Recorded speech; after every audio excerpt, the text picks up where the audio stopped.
Olá a todos, a gente inicia mais um Conexão UFCG. Na apresentação, hoje eu, Suzy Rodrigues e Kenyon Alex.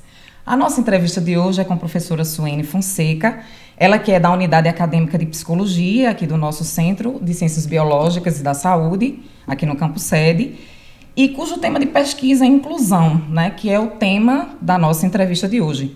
Em primeiro lugar, muito obrigada, professora, pela presença aqui no nosso programa.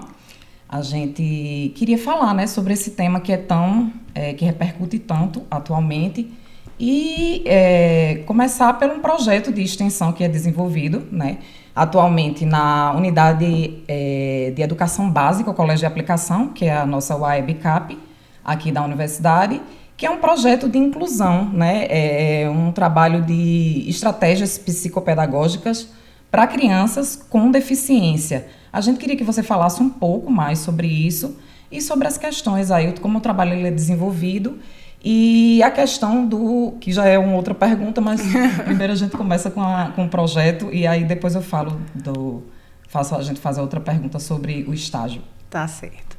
Primeiramente, queria agradecer a vocês, né, por estar nos convidando para falar sobre esse tema que ele é tão relevante e tão atual hoje, né? Hoje em dia, se você for conversar, sempre vai ter uma mãe, ou uma prima, ou um irmão, uma amiga que tem um filho com autismo, ou com síndrome de Down, ou com TDAH, ou com suspeita de algum transtorno de desenvolvimento, né? E isso tem sido muito comum nos grupos de mães, né, nas esquinas, nos consultórios terapêuticos, onde a gente fica aguardando ali a consulta, esse tema sempre aparece. O que é que aconteceu, então, em 2023? Que eu acho que é importante a gente retomar, né, o início desse projeto.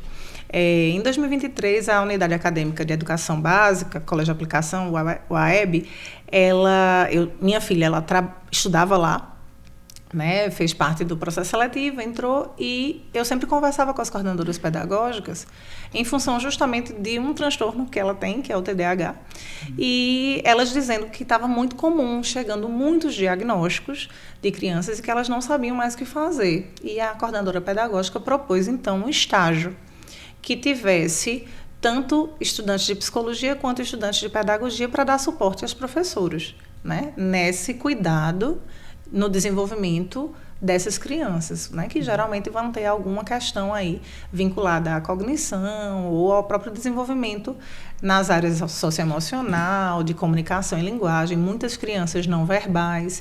E, na época, a coordenadora pedagógica foi dizendo as dificuldades e pediu, à época, né, em 2023, eu estava como coordenadora da Unidade Acadêmica de Psicologia, pedi um apoio da Unidade Acadêmica de Psicologia para que ela pudesse abrir esse estágio e fazer a divulgação com os alunos.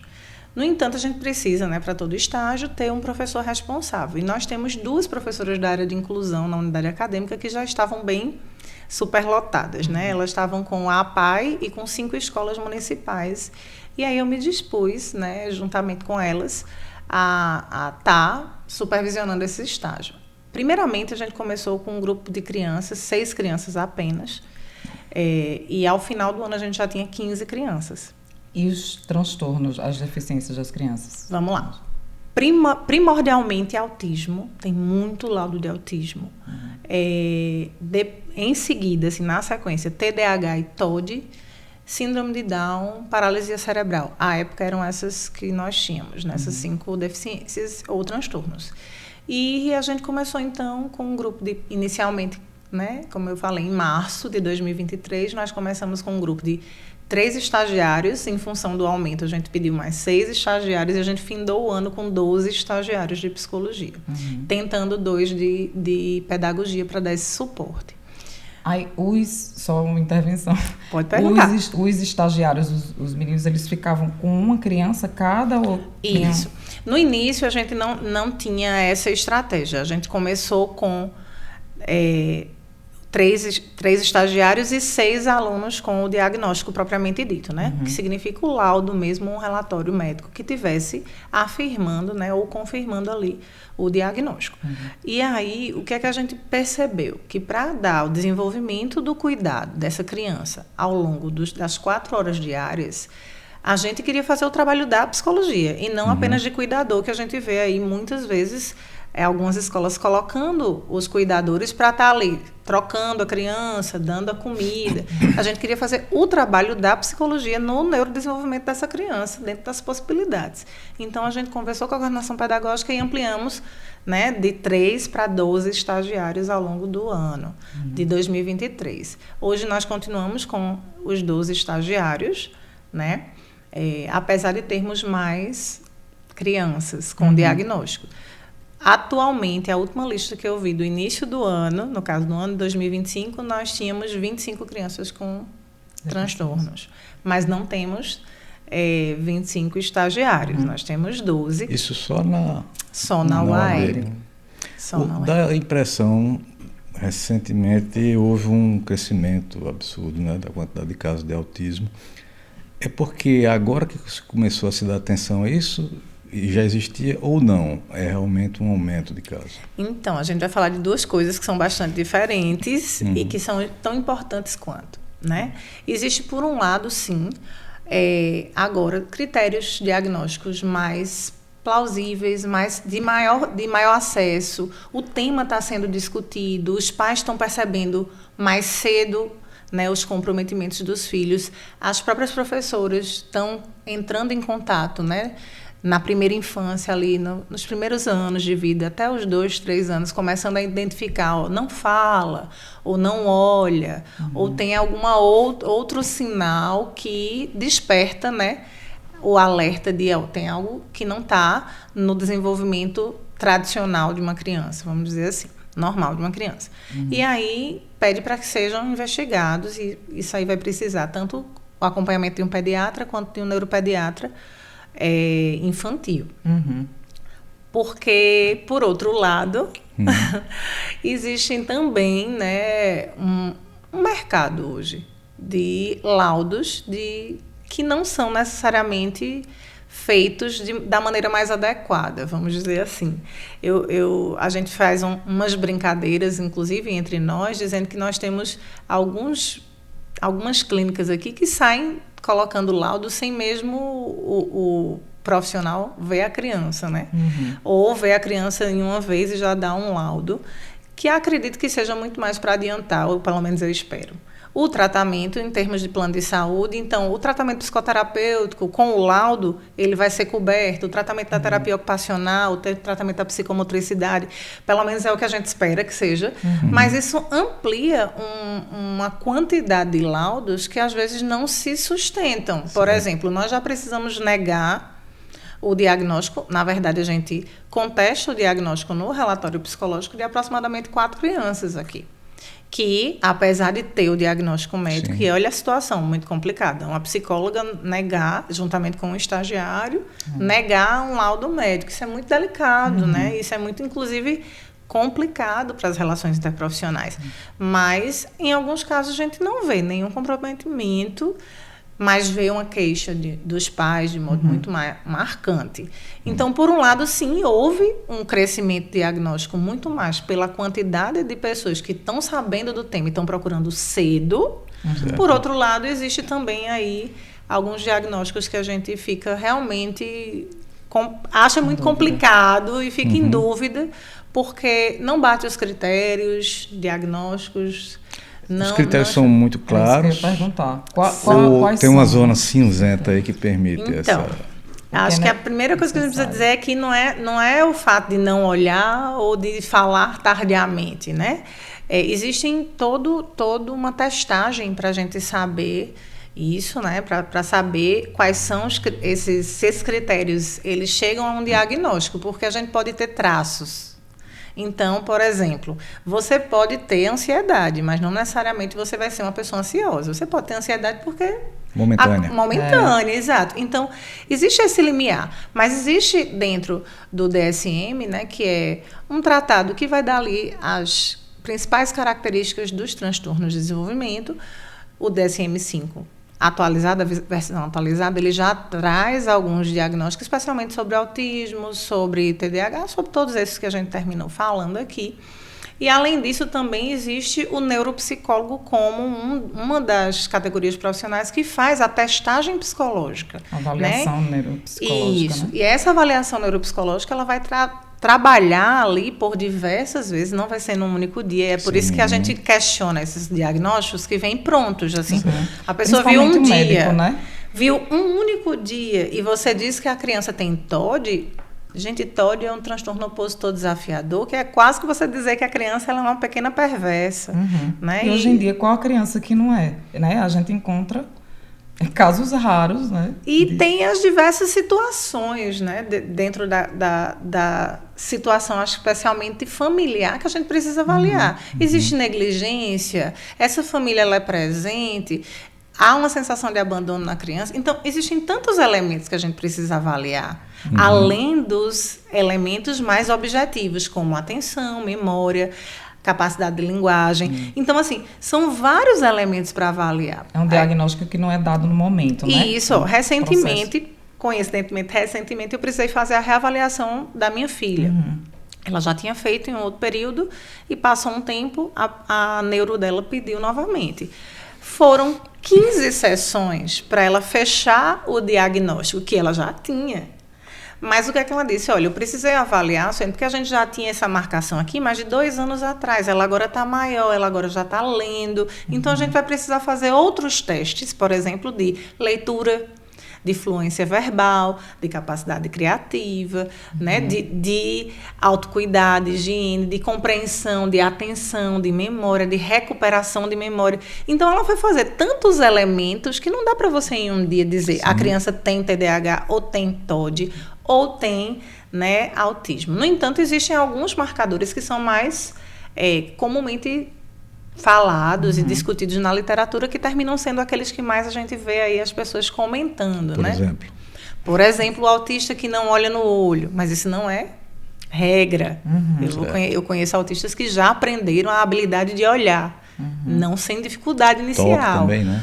Tem autistas que não gostam de ser tocados, mas existem autistas que vão, especialmente os mais velhos, né, os adultos, que vão aprendendo a ser tocado, porque é uma comunicação social na nossa comunidade. Então, assim, tem algumas coisas que a gente não pode levar como regra. Agora, são indícios. Então, uma criança muito pequena que não gosta de abraço, não gosta de toque, não fixa o olhar, ou repete muitas vezes, a gente fala, né, da ecolalia, repete muitas vezes o final da palavra ou a palavra, né? Então, casa, né?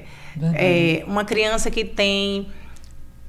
São características, né? Isso. Algumas características que vai chamar a atenção, especialmente dos cuidadores ou das pessoas que passam a maior parte do tempo. Por isso que os pais e os professores são aqueles que mais vão entender e observar. Estão sempre, né? No dia a dia ali com a criança. Perfeito, por conta do contato diário.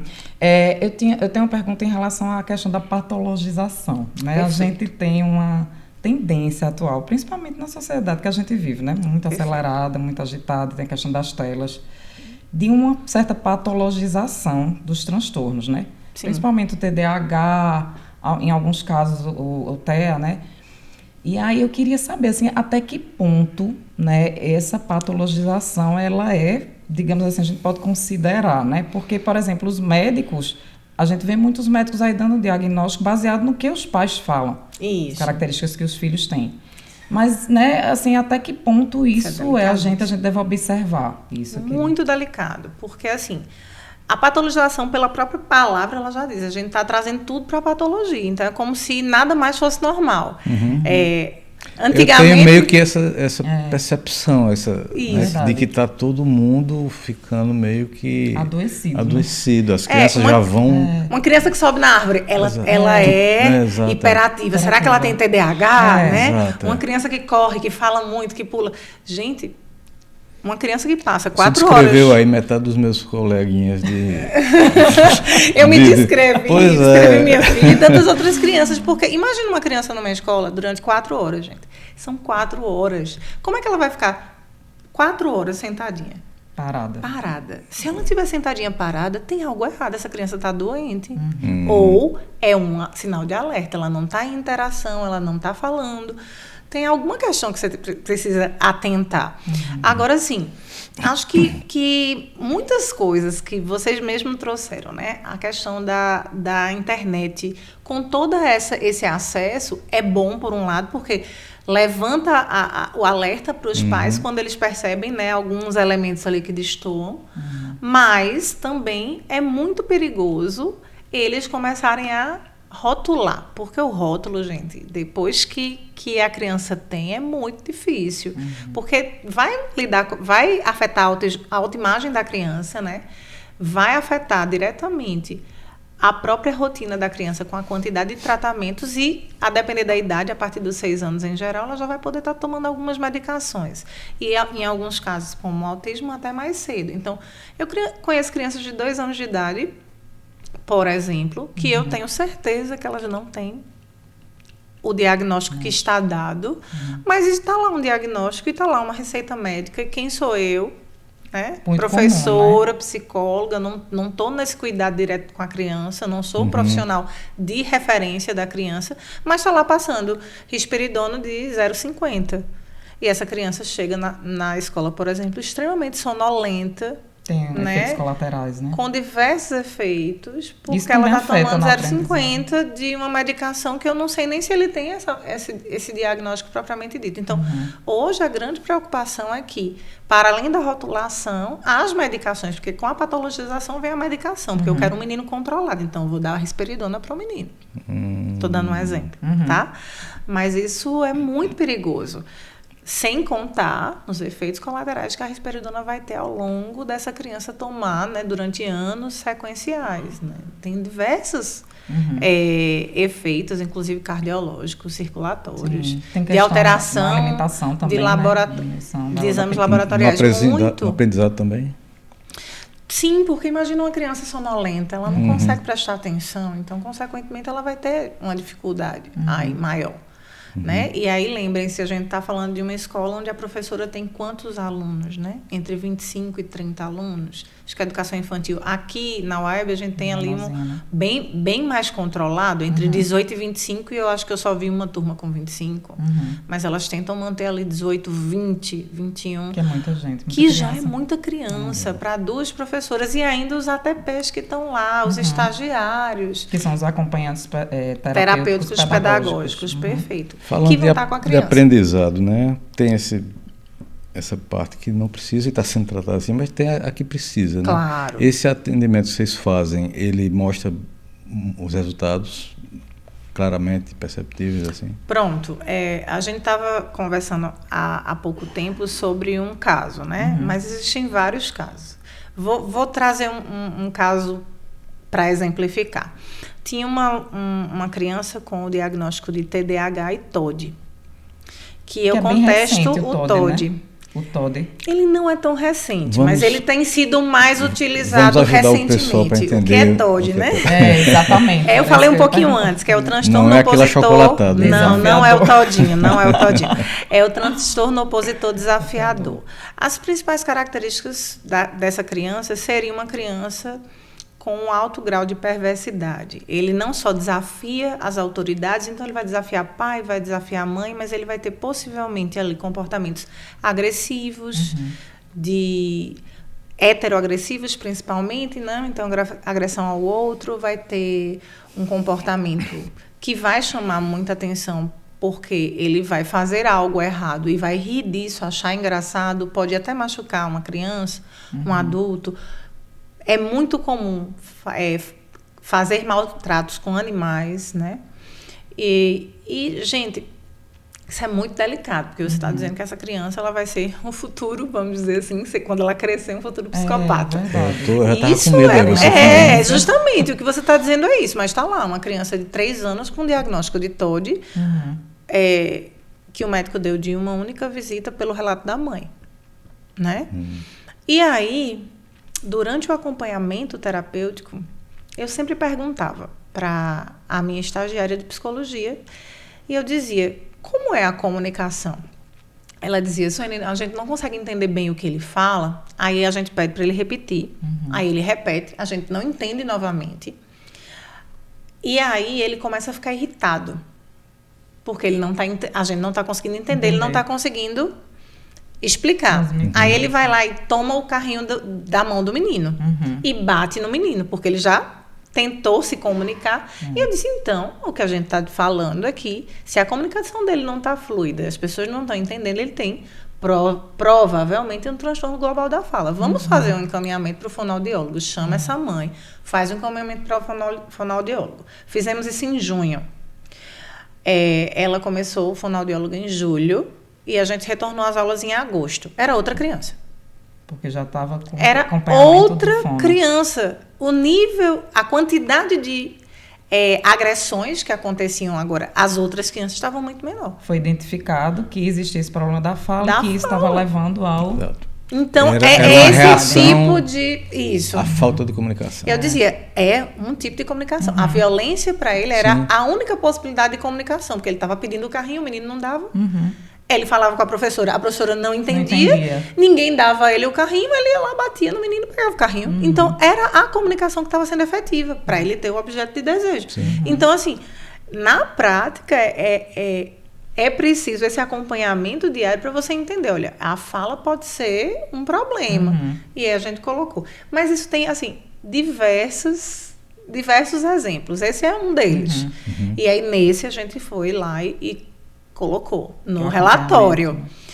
Porque o relatório fica para a escola, a mãe pode levar para o médico. E aí a gente colocou, dizendo o quê? Senhor médico. Nós contestamos o diagnóstico de TOD e sugerimos transtorno global da fala depois de toda a explicação do porquê. Sim.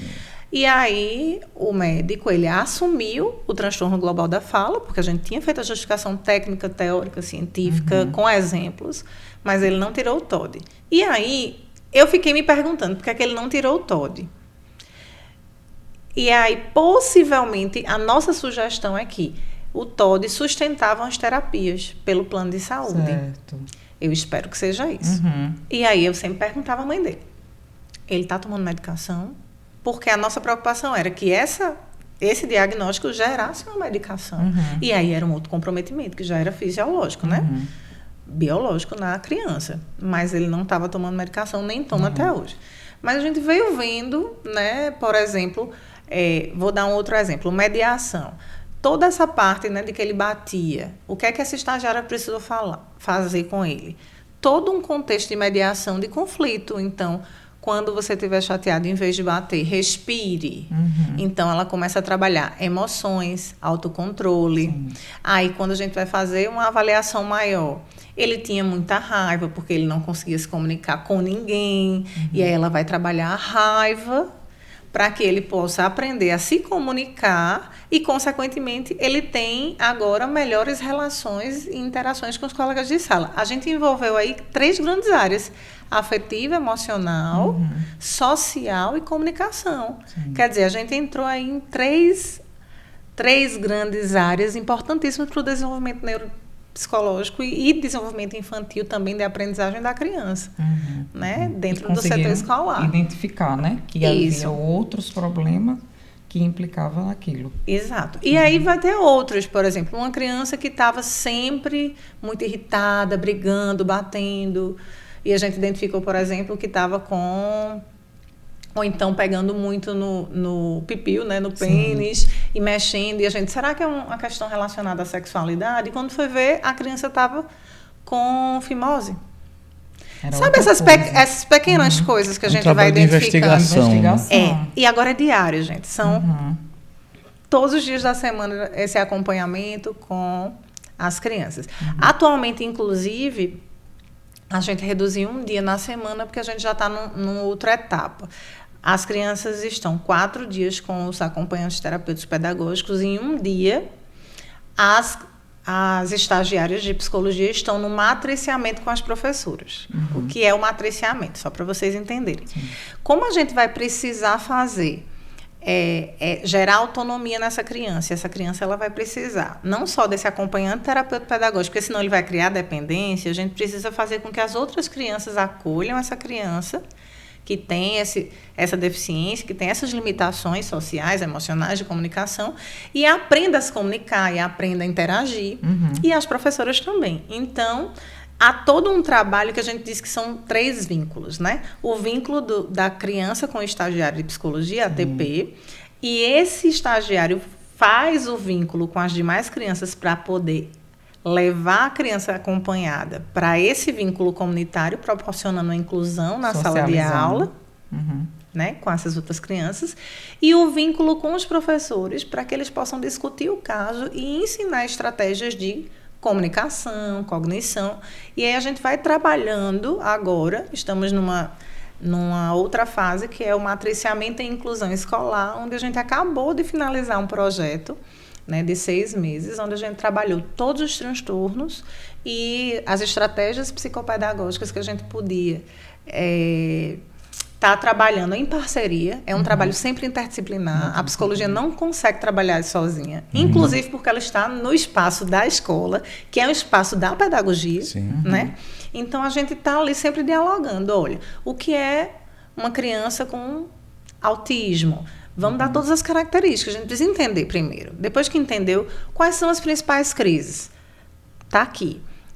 Mas essas crises, elas são genéricas. Nessa criança que você está trabalhando, que observa, né? Ela vai ter um perfil de autismo, mas dessa que você está trabalhando em outra sala, ela tem outro perfil. Ou, às vezes, na mesma sala, eu tenho 2 crianças que têm autismos com características completamente diferentes. E a gente precisa trabalhar um a um, porque cada um vai ter uma forma de desenvolvimento, né? Eu tenho outra questão sobre... Só para pegar o gancho. Pega aí. Teve um movimento no governo anterior de se separar, né? As crianças que se encaixam nesse critério aí, né? Para evitar essa inclusão. Qual seria o resultado disso? Então, é porque se tivesse sido implantado. Temos, na verdade, historicamente, movimentos tanto de inclusão quanto de separação, né? E a gente precisa entender que isso não é tão simples. Não dá para dizer que é bom ou que é ruim apenas sem fazer uma análise de como é que vai ser feita essa inclusão. Se a gente coloca dentro, mas inclui sem dar recursos necessários para a inclusão, recursos físicos, tá? Físicos, eu preciso de materiais diferentes. Materiais, por exemplo, com texturas diferentes para trabalhar psicomotricidade, ou materiais visuais muito específicos, tá? Eu preciso ter recursos humanos capacitados, né? Hoje, o trabalho que os ATPs fazem, a gente faz uma avaliação psicológica multidimensional descritiva. A gente utiliza diversas ferramentas da psicologia. A gente está muito aproximado do trabalho do AEE, que é o auxiliar educacional especificamente sobre inclusão escolar. No entanto, a gente, por exemplo, não tem uma sala de recursos, que seria a sala que seria utilizada especificamente com os recursos necessários para as adaptações que são precisas. Então, a gente vai criando adaptações que são, assim, criativas e utilizando o que a gente pode. As próprias professoras, exato, a gente dá o jeitinho brasileiro, né?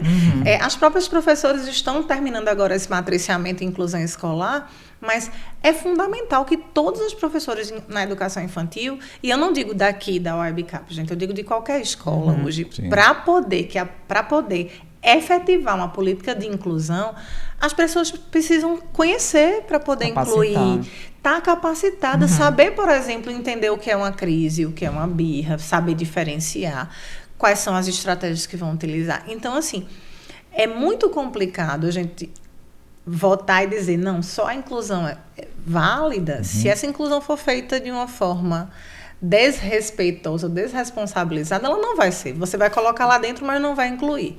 E aí eu vou citar, por exemplo, a inclusão que é colocada hoje em algumas escolas municipais, que não têm pessoas capacitadas. Com todo respeito à tentativa, eu acho que a tentativa é muito válida de colocar pessoas que vão cuidar das crianças, mas essas pessoas precisariam estar capacitadas, elas precisam ter minimamente um treinamento.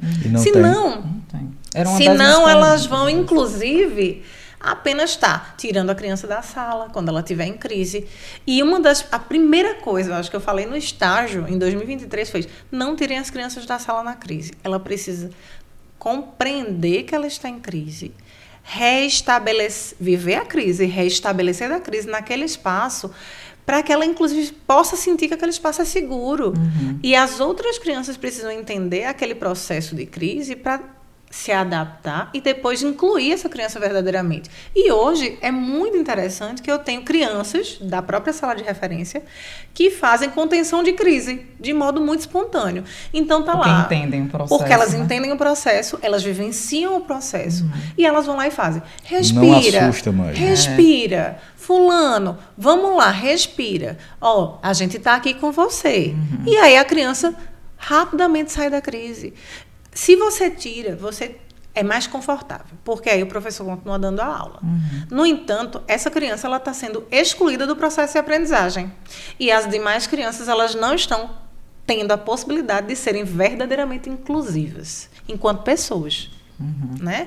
Por outro lado, existem alguns níveis da deficiência que vai ser muito complicado em termos da própria desenvolvimento dela. Tá? O desenvolvimento dela não vai conseguir seguir sem essa especialização desses profissionais. Então, Isso já requer alguns profissionais especializados para lidar com, para poder pelo menos deixar ela ali dentro da, ela não vai, vamos dizer, que algumas crianças vão conseguir chegar aqui. Essa é a meta da professora, né? O objetivo de sala de aula, vai seguir aqui, vai chegar. Outras não, elas vão estar tão distantes que ela vai precisar de um profissional com recursos para fazer ela chegar pelo menos aqui, porque aqui é o que ela consegue. E está tudo bem, porque a gente está respeitando o limite dela e a capacidade onde ela vai chegar. E vai ter criança que vai chegar aqui, porque vai depender da criança. Mas o que é que acontece? Sem recursos, sem capacitação, a gente está discutindo que inclusão. É inclusão só jogar lá e dizer que tem? Ou colocar pessoas que não são capacitadas, que não entendem o que vão receber, que vão estar recebendo enquanto demanda, né? E que vão cansar logo, vão ficar tão exaustas, vão ficar tão chateadas com o trabalho que vão abandonar essa criança. Até então, porque não tem um entendimento, né? Exato. E aí o que é que tem acontecido? Esses tem um outro nomezinho que não é cuidadores que eles colocaram, mas é como se fosse acho que é educadores sociais nas escolas, né? Eles são bolsistas que recebem um salário para cada turno, uma bolsa não chega a ser um salário, uma bolsa para cada turno. E o que é que vai acontecer? Essa pessoa não é capacitada, ela chega lá, ela pega um autismo, uma criança com autismo e que tem um grau muito elevado de dependência ou um grau de irritabilidade muito alto. Essa pessoa vai estar apta a lidar com as questões emocionais? Não vai. Não. E o que é que vai acontecer? Ela vai abandonar. 3 meses depois ela larga essa criança. Aí chega um outro. Né? Também. Aí chega a questão um outro. Da troca. Que também não sabe. E que daqui a 4 meses vai abandonar. E chega um outro. Então ela passa por 5 cuidadores, educadores sociais em um ano, não faz vinculação com nenhum e nenhum tem a orientação adequada para desenvolver o que ela precisaria desenvolver na aprendizagem. Então, hoje, nós estamos criando um sistema mesmo, um passo a passo do que é que o ATP dentro da UAEB precisa saber e precisa fazer para que nós tenhamos, efetivamente, pelo menos dentro das 5 dimensões da infância. É esse matriciamento que você fala. O ATP, ele hoje tem um sistema, vamos dizer assim, um método que ele precisa. O que é que eu preciso saber e o que é que eu preciso fazer para desenvolver capacidade socioemocional da criança, comunicação e linguagem, aspecto motor e desenvolvimento motor e psicomotor, aspecto cognitivo, porque eu preciso que eles tenham consciência de que, como é que eu peguei essa criança? Quais são os elementos que ela tem? Ela tem dificuldade em uma dessas dimensões, ela não tem dificuldade. Ela tem dificuldade em 2 dimensões. Então, a gente vai potencializar essas 2 dimensões trabalhando com estratégias adequadas para essa realidade. E aí a gente estabelece as estratégias e ele trabalha durante um determinado período. Vamos fazer nova avaliação. Como é que está essas estratégias? Essas estratégias estão dando certo? Elas não estão dando certo? Estão dando certo, continuemos. Não está dando certo, precisamos mudar, porque a gente precisa potencializar essas áreas. Como é que ela está nas outras? Continua bem? Então, a gente vai avaliando cada dimensão dessa criança e como é que ela está evoluindo ou não a partir do nosso trabalho. Isso efetivamente, eu estou preocupado com o desenvolvimento da criança. Mas só cuidando da criança, em termos de dar alimentação ou fazer a troca de roupa, levar ao banheiro, não está desenvolvendo necessariamente as questões de aprendizagem. A atenção que não é qualificada, né? Isso não quer dizer que não é importante, porque algumas crianças, a gente até comentou, né? Crianças que têm a dificuldade, ela é física.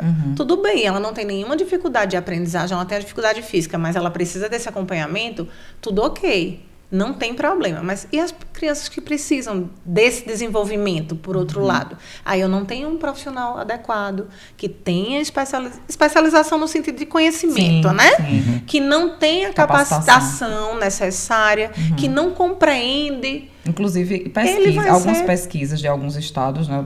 Eu sou de Pernambuco, lá foi feita uma pesquisa e os próprios professores não se dizem capacitados para lidar com crianças com transtornos, né? Com deficiência. Isso. Então, o que é que você acredita que é possível ser feito nesse sentido? Assim, alguns falam, inclusive, em questão de mudança de currículo, né? Dos cursos, assim, questão de políticas públicas. Assim, o que é que você acha que importantíssimo é isso. Feito? Acho que a política de inclusão, ela está aí, gente. A gente só não coloca ela em prática, né? Por exemplo, em todos os nossos cursos da universidade é obrigatório, por exemplo, letras libras, né? Libras. Por quê? Porque ela é uma das disciplinas consideradas de inclusão. Por exemplo, eu sou psicóloga.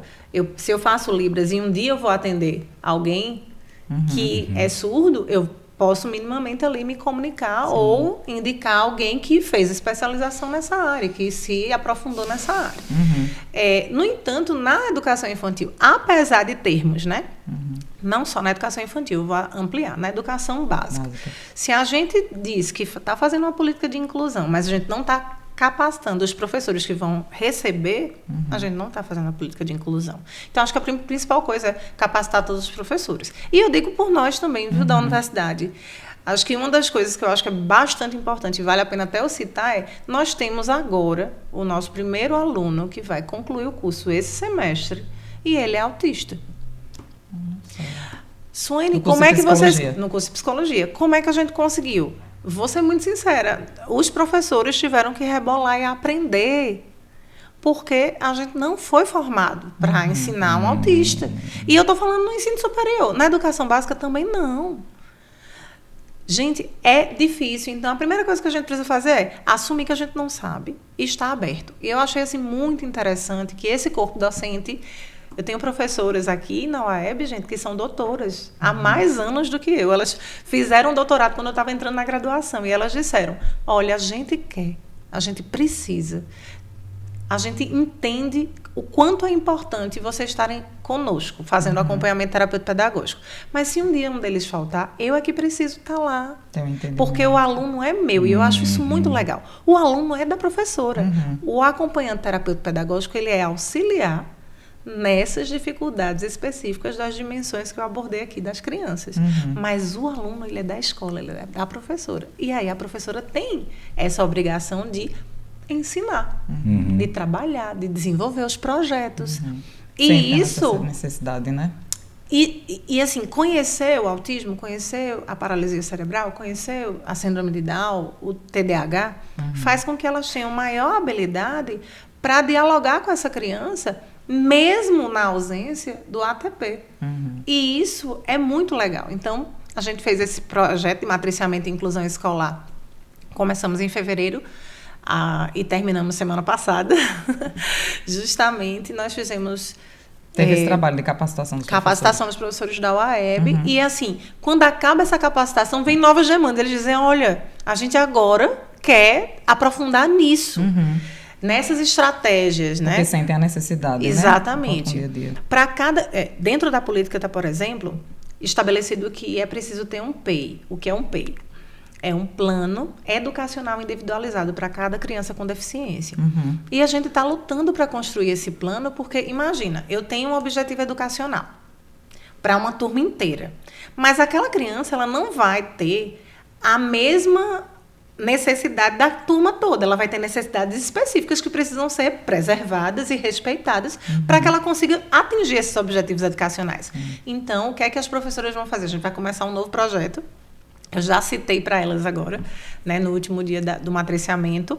A gente vai começar o de PEI, que é justamente como a gente vai elaborar um plano educacional individualizado de forma a respeitar essas dimensões das crianças para que elas possam construir um plano e ir organizando esse plano, né? Para que elas possam, inclusive, fazer essa mesma lógica de eu fiz até aqui. Deu certo, continuamos. Não deu certo, eu tenho que criar uma nova estratégia para que essa criança consiga atingir esse objetivo de aprendizagem que eu coloquei.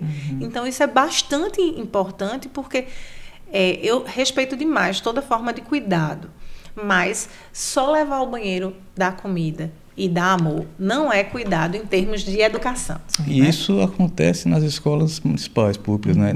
Nas particulares nem isso, né?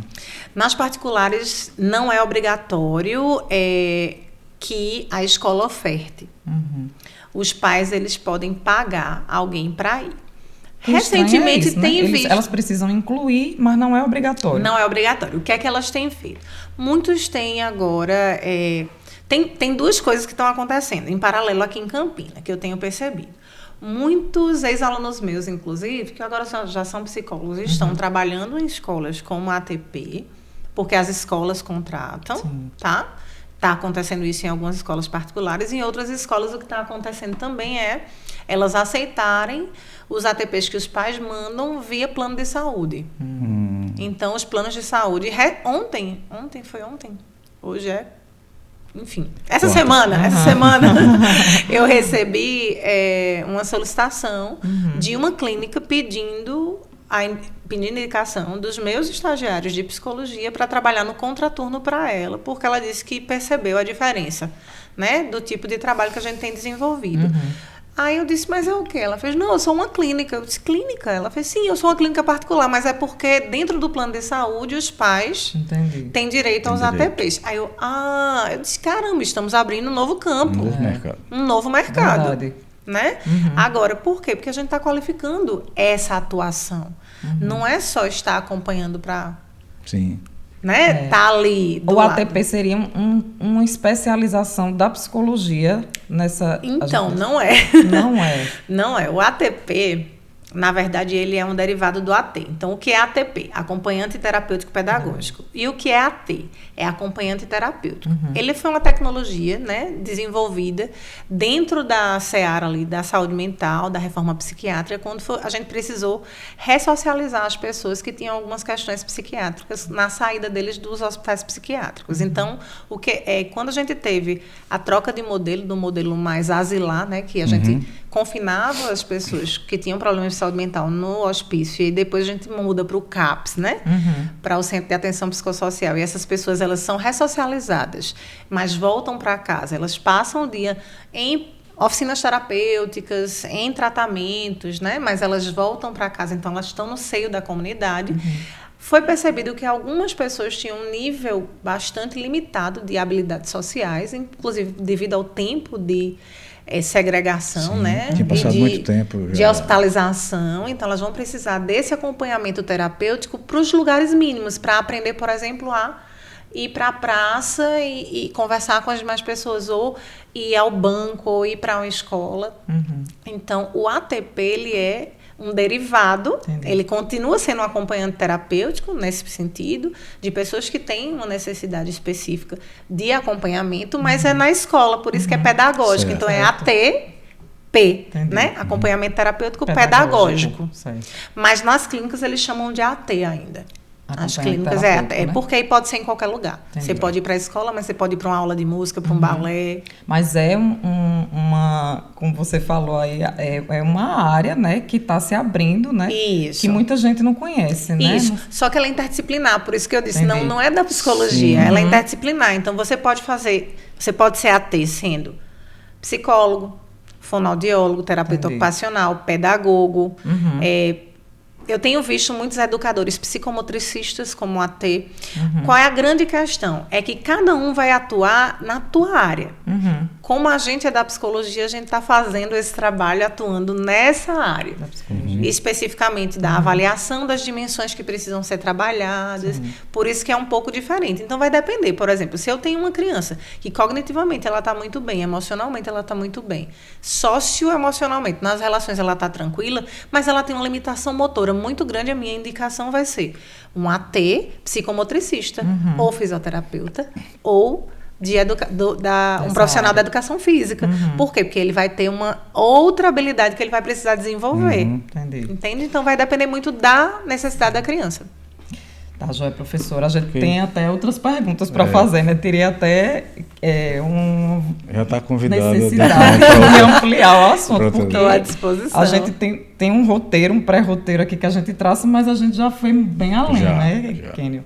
Mas aí a gente queria agradecer demais a participação, foi muito esclarecedora a entrevista, muito obrigada. E é isso, pessoal, a gente encerra mais um Conexão UFCG, até o próximo episódio.